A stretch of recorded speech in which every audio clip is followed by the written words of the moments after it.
they are better placed to do the talking. All I've done in my life is fighting professors, fighting managers, fighting political power, and fighting capital.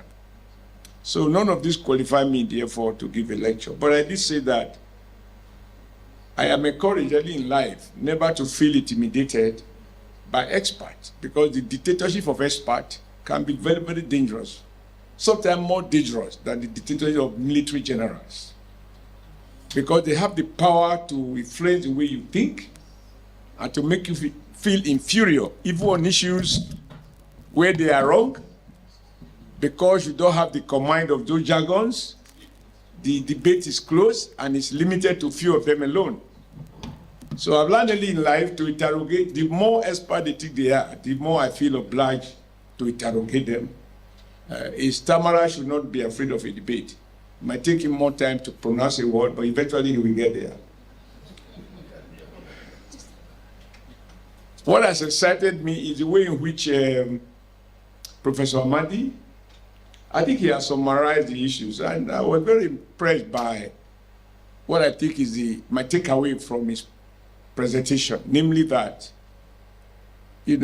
these Western ideas which our professors, our intellectuals are competing to imbibe and to assimilate and to popularize and to indoctrinate our younger ones about a nation whose government is just there to regulate, and even at that minimum regulation, and that the private sector should be assigned with the responsibility of running the country, running the economy.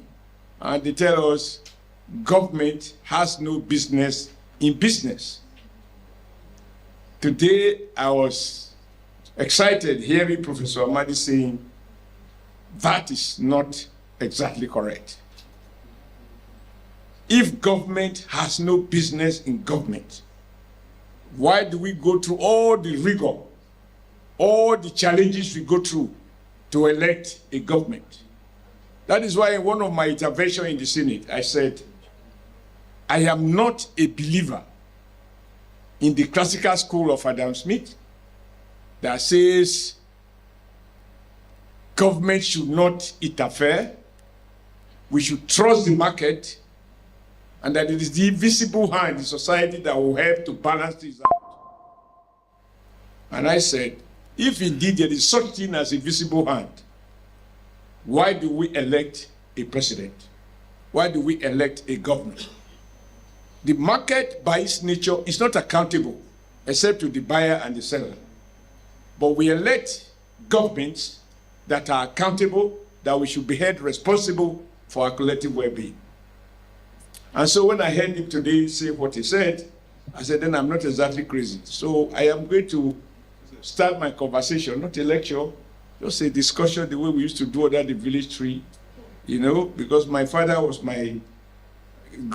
is the greatest teacher, and my mom, assistant teacher. Between the two, everything I have, they are responsible.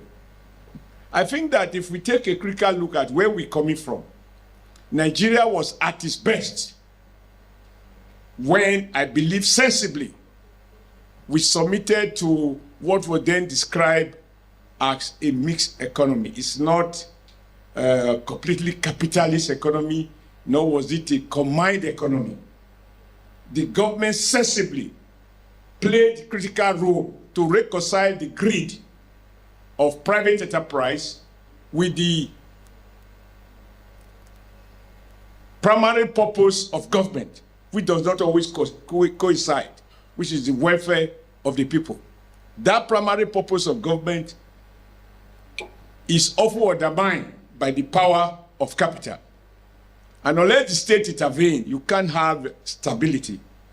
Now let's just look at, for people of my age, and quite a few of you are here, including the former IG, I used to call him Comrade IG of police, even though he arrested me, even by himself, by his agent and previous, and got me detained a couple of times, but he didn't kill me. As you can see, I'm here, and we are friends. For me, Nigeria was at its best when we formulated policies that were informed by the Nigerian condition and by the character of the Nigerian people. Up until that needless debate about whether or not the Nigeria state should surrender and we should delegate the market to regulate our lives. The more debate about structural adjustment program. Before then, we were persuaded by the West that the market, not government, not bureaucracy, because Amadi was talking about respecting the public service.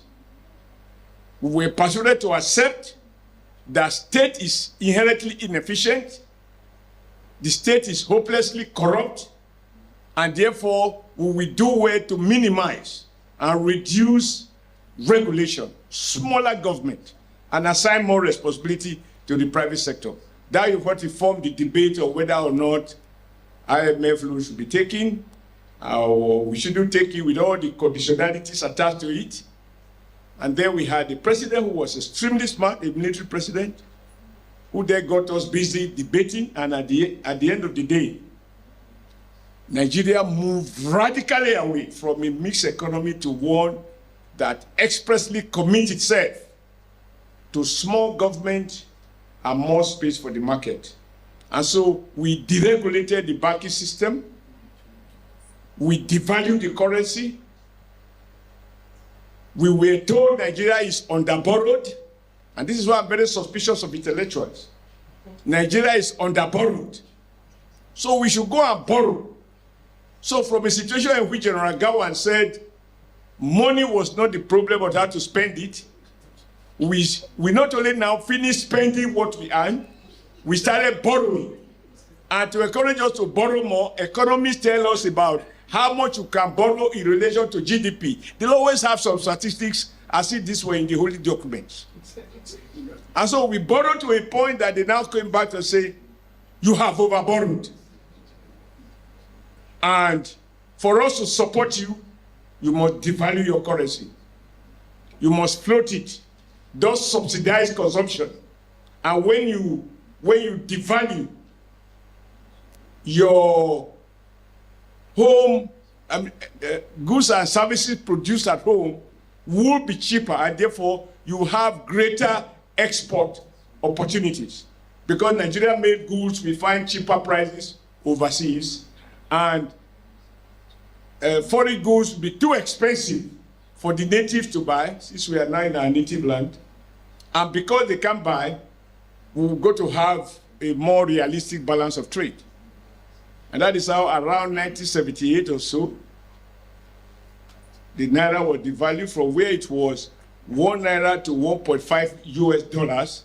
When I went to UK to pay my school fees in the UK, I got my check from, I believe, Barclays Bank, which is now Union Bank. They issued me manager's check on the desk. I didn't have to lobby anybody. And I paid my school fees with that check. It was honored in UK. And everything else was working. With my 1,000 BTA, I got 920 pounds, British pounds sterling. And thereafter, everything collapsed. And as we speak, from a situation in which 1 Naira was $1.5, $1.4, we now have 1,450 Naira to the dollar. And that explains the crisis of poverty and all the other things that this current president now have to deal with. Because if we do not understand how we got here, we can't fix it. I work in a textile factory. And I'm very proud about that. Because it speaks to the whole issue of unity of our country, but also having leaders that are inward-looking, that can think ahead of his people. The premier of northern Nigeria decided that, given the fact that cotton is produced in most part of northern Nigeria, he reasoned and believed correctly that it does not make sense to export that cotton without value addition to Manchester in UK for this country to be processed to fabric and to be imported back into Nigeria without value addition. And so he set up Kaduna Textile Factory, which employed about 5,000 Nigerians, running 24/7, 3 shifts, employing between 4,000 and 5,000 people. And I believe Awolowo responded by building a textile factory called Ikeja Textiles. So we're in Ikeja in Lagos, because they were competing on the basis of what I call positive competition. And you will also have, as a consequence, whether it's Azikwe or Okpara, ensuring that there was a textile factory in Aba, integrated textile factory. And of course, in Midwest, we have one in Asaba, also producing. Then we have GCM in Onitsha. Now, what went wrong? We were told at that time, Nigeria government, not democratic government, a military government, decided that we must indigenize, give more opportunity to Nigerians, and Nigerians must take ownership. And in life, everybody take advantage of what you have. What Nigeria has always enjoyed that made us the giant of Africa is our numbers. And that numbers is even much more now. And I believe Nigeria government at the time correctly told the world, if you want to take advantage of Nigeria population, you want to produce goods for us from Manchester, from China, from Singapore, wherever, locate in Nigeria. And government prohibited the importation of fabrics into Nigeria. As a consequence, between Lagos, Kaduna State alone, we had about 24,000 workers working in textile factories, because that is the only way they can contribute, to the clothing of Nigerians. In Lagos, in Kano, in Bompai, in Port Harcourt, in Aba, in Onitsha, these are places I went through Akosi trouble, fighting for decent wages. Everything was going fine.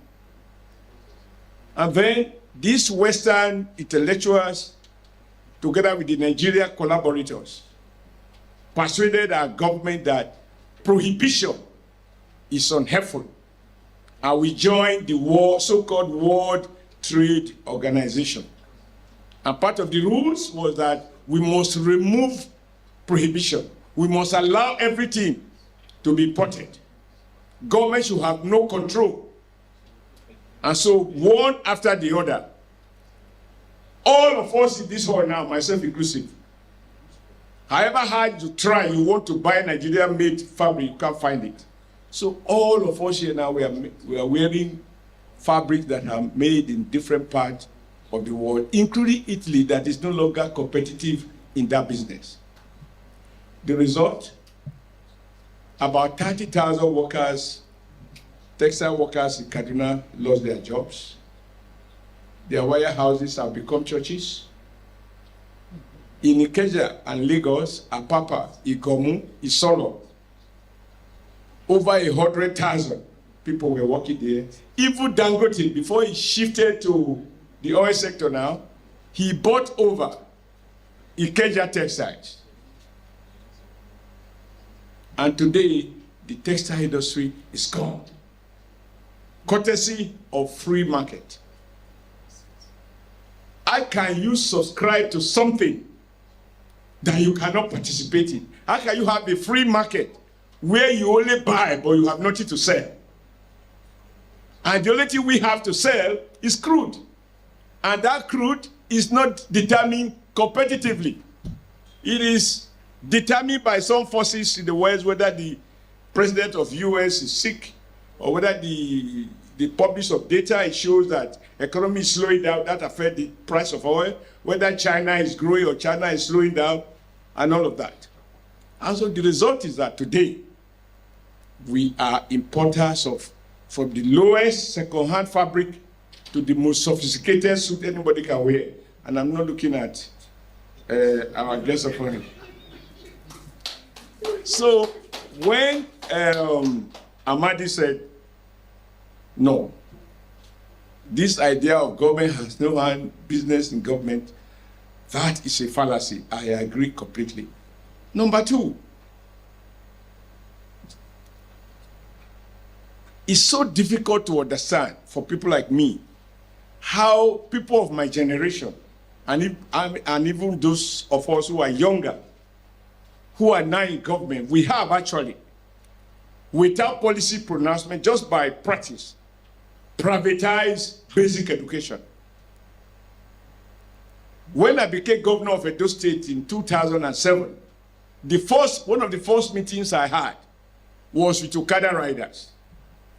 I didn't understand how a motorbike can become a means of mass transit, intracity transportation. How? When I grew up in Kaduna, you don't want to ride a motorbike. If you must do, you can't even get your wife to agree to back with you because they have to sit. They don't want to hold you.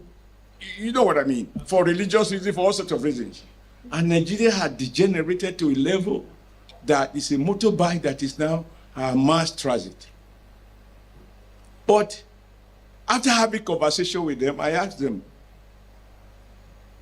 about education.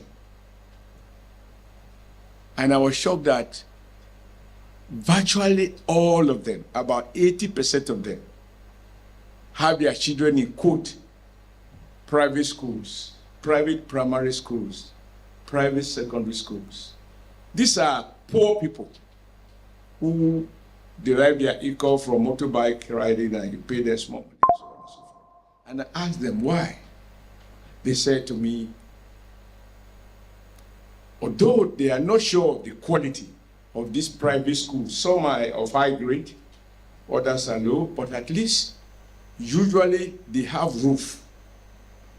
The classrooms are roofed and there are no potholes inside the classroom, and they have what look like table and chairs in the classroom. But government schools, from the classroom, the children can see the sky. When honorable members are flying across to Ladi Benin, the children are waving from their classroom to the aircraft. And those we consider, we describe as schools for the children of the poor. And so everybody now conclude that, look, you rather take your child to a mushroom private school. So what does that mean? It means that we have privatized education. If education was privatized in my time, I will not be here. I would have been languishing in my father's cassava farm, and in the evening in my mother's groundnut farm. And by now, I probably would have departed because of hardship. So how is it that those who were beneficiaries of Awolowo's basic education in the West and of Sadana's education even with allowance in the North? I heard so much about Barewa College. It wasn't private. There were high-profile, first-class institutions across the country. A degree holder from University College, Ibadan, is better recognized than a degree holder from one of the American universities. America was considered as inferior in terms of quality of education. And we have Indians coming here struggling to be employed as graduate assistant. That was when Nigeria government was in control. And we were persuaded to liberalize, to deregulate, to allow the market to regulate our life. And here we are today.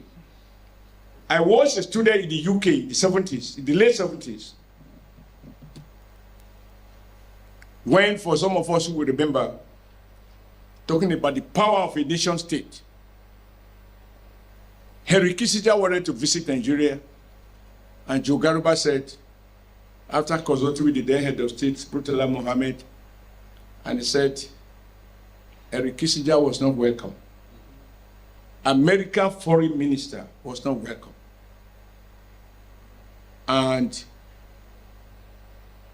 now, compare that to when President Jonathan was in Abuja An American Foreign Secretary of State came to Nigeria and he said he would come to Abuja. Abuja is not safe. Our president should meet him in Lagos, and he went. That for me summarized the tragedy. From a country that has such self-pride, you can even speak to arrogance because we were in charge of our affairs. So it's not about potential. We were rich. We have everything. We have first-class brains baked in Nigeria universities. Best brains abroad, the bakies, they come to Nigeria to seek education. I went to Malaysia or somewhere or Malawi, and we met the president there who told me, and I was in company of President Jonathan, that he is very grateful to Nigeria because he is a product of Nigeria Police College, Ikeja.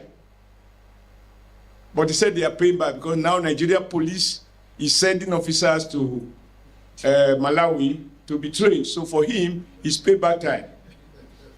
So what went wrong? The state just deteriorated. Everybody resorted to self-help. Everybody to himself, God for all of us.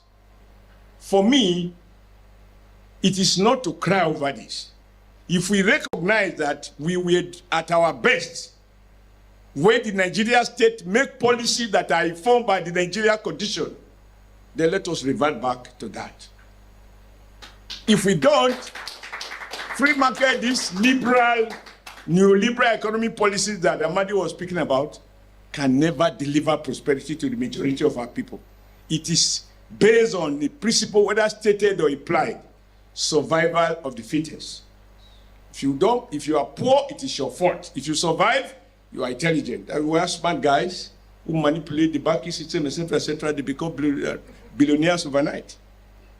So I think it is not late for us. And I'm happy that we have a president with huge courage to take decisions. And my hope is that over the next 2-3 years, Amadi said something that some of the decisions the president has taken, people will wonder, does this man want second term? But like it is said, a petty, narrow-minded politician who is seeking power for his own sake, think of the next election. A statesman who wants the best for his country, we speak about what works for his country, regardless of the consequences. There are many of us who want to have the best of omelette, but don't touch our eggs. But every president that wants to serve his people, good omelette knows that he must break somebody's eggs, however powerful that person is. So today, that national item that we're reverting to, a country in which no one shall be oppressed.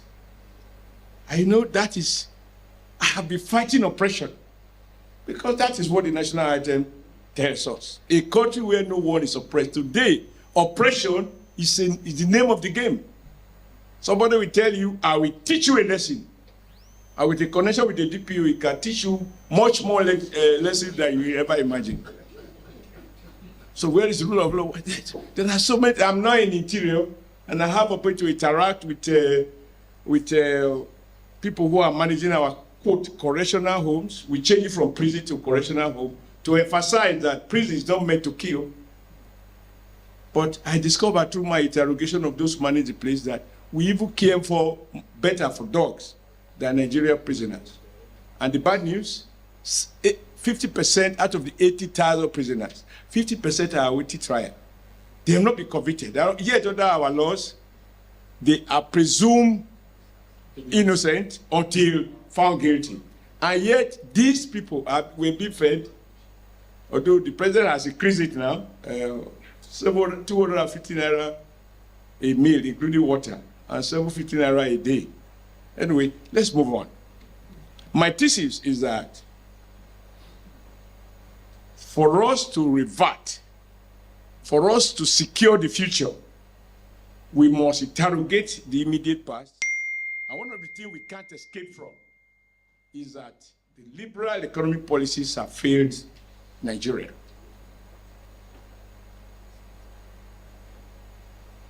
For example, last week, I found out that an Indian guy is building an integrated textile factory in Benin Republic. You will wonder why I keep talking about textile factory, not only because I work there, but it's a labor-intensive industry where few bank clerks will generate the billions that the banks announce. For a textile factory to make billions of naira in profit, it must employ thousands of people working 24/7, running 4 shifts. Huge textile factory in Benin Republic. The market is Nigeria. I want to be able to see the president saying, yes, Africa growth, we have disagreements, but I am elected to uphold the Constitution of the Federal Republic of Nigeria, not of Africa Charter. We would relate with other countries. The days must be over where we talk of Africa as the centerpiece of our foreign policy, a way to one in which Nigeria and the welfare and the well-being of Nigeria is the central focus of Nigeria foreign policy. If it is not good for Nigeria, we will do it. We will do it.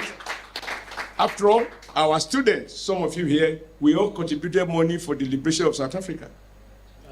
We naturalized British petroleum. That was the peak of our power. To teach the British a lesson. Can we teach them a lesson? Not Obasanjo. Oh, okay, Obasanjo, military is forthcoming.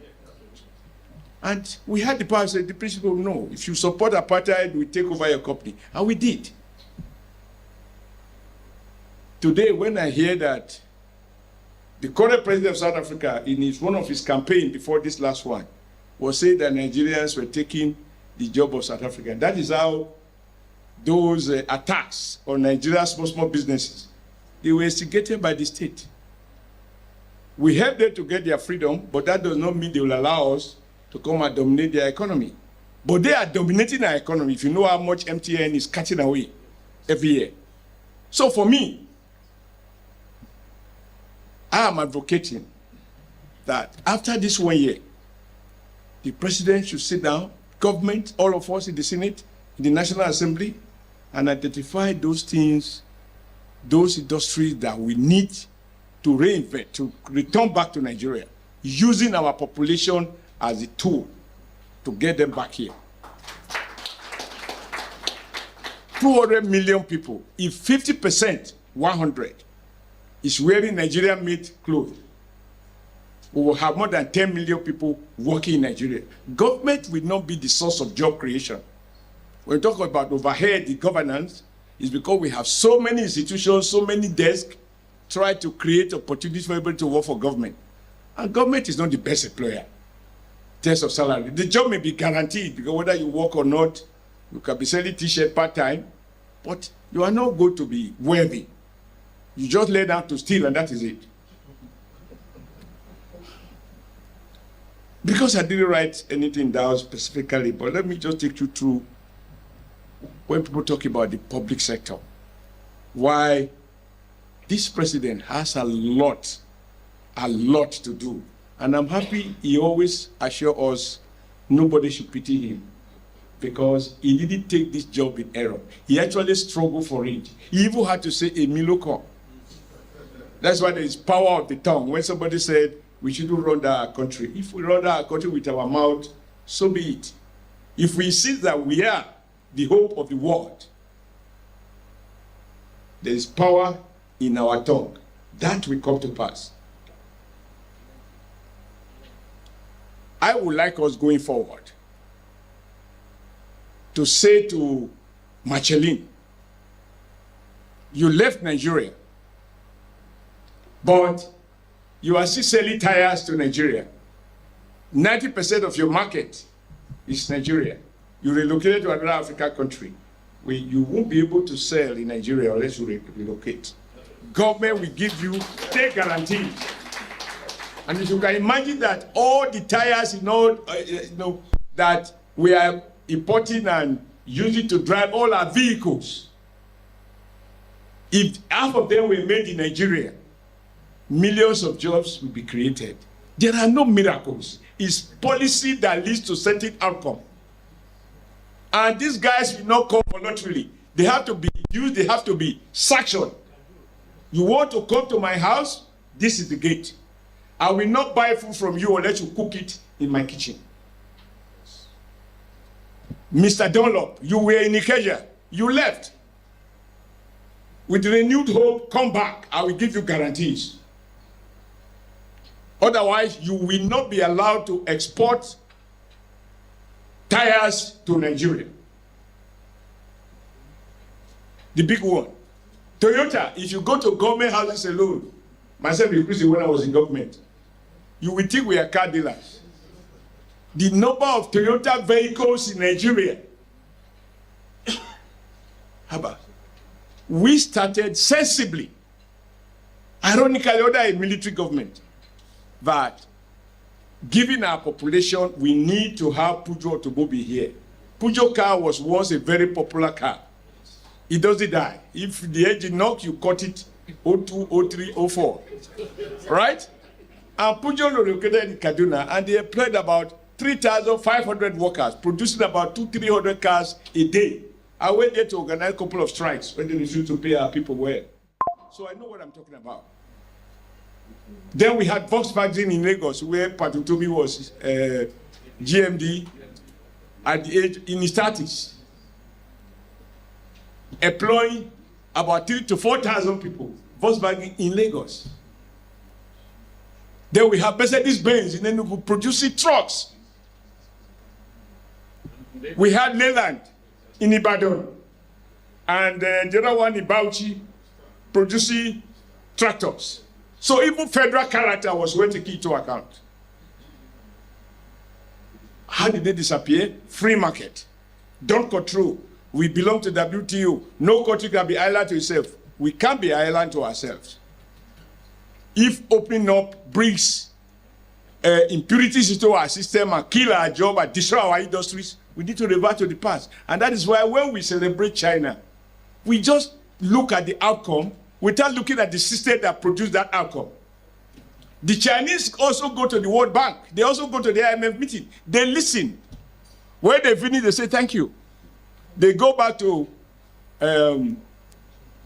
Beijing and do what they call capitalism with Chinese characteristics.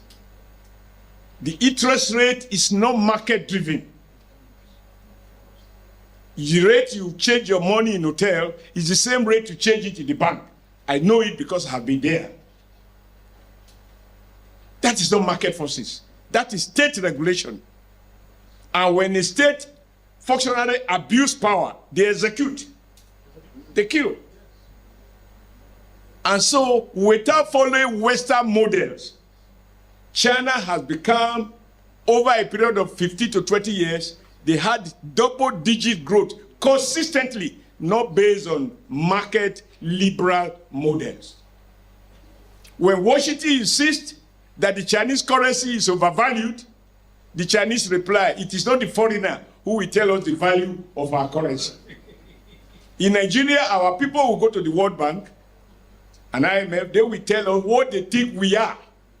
And we celebrate that fifth rate, what do they call them now? They have these funny, not funny names, well-known names in West, that they have given us B+, B-, B+++.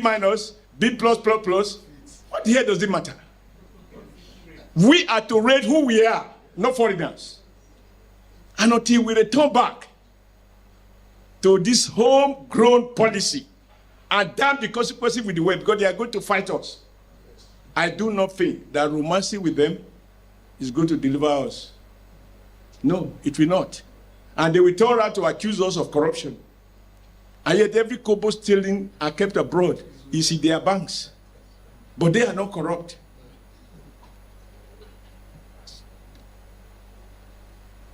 Now, let me conclude.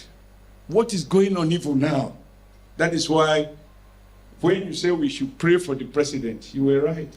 I am not a fanatic when it comes to, because I don't believe that just be godly is enough to bail us out. I said something somewhere that those who say, praise the Lord, that your business will prosper. It's not correct. The Lord is already a generous Lord. He gives us the brain to think, the hands to walk, and the capacity to move. What we need is to deploy all of this. However, why the president needs prayers the kind of difficult decisions he has to take will require that